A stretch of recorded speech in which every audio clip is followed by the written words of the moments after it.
Edwin, ik heb een betrouwbare bron dat jij de grootste hit van Westendorf hebt. Dat klopt.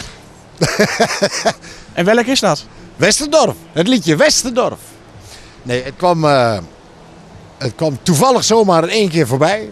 Ik dacht een paar weken geleden in de studio, ik maak een lied over het mooie Westendorf. Ieder jaar treden we hier op. Ieder jaar worden we weer uitgenodigd hier om te mogen optreden in het mooie Oostenrijk. Ik maak een liedje over Westendorf. En zie daar, het slaat nog aan ook. Mensen vinden het leuk. Het wordt gedraaid en iedereen gaat heen en weer en het is gezelligheid. Nou, dat is toch hartstikke mooi. Het is niet zo'n knalliedje, het is meer een inhaker. Een walsje zoals ze dat noemen.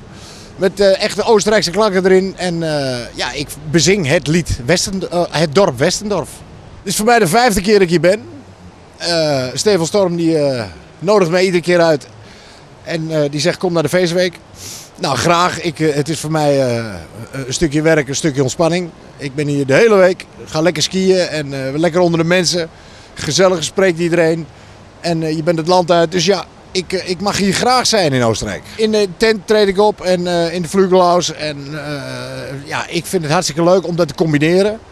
Ik zie de mensen ook enthousiast, iedereen is vrolijk, iedereen is eruit. Dus ja, het is geweldig om hier ieder jaar te mogen zijn. Ja, dan hadden ze deze week wat nieuws, want het was namelijk het Piratenfeest.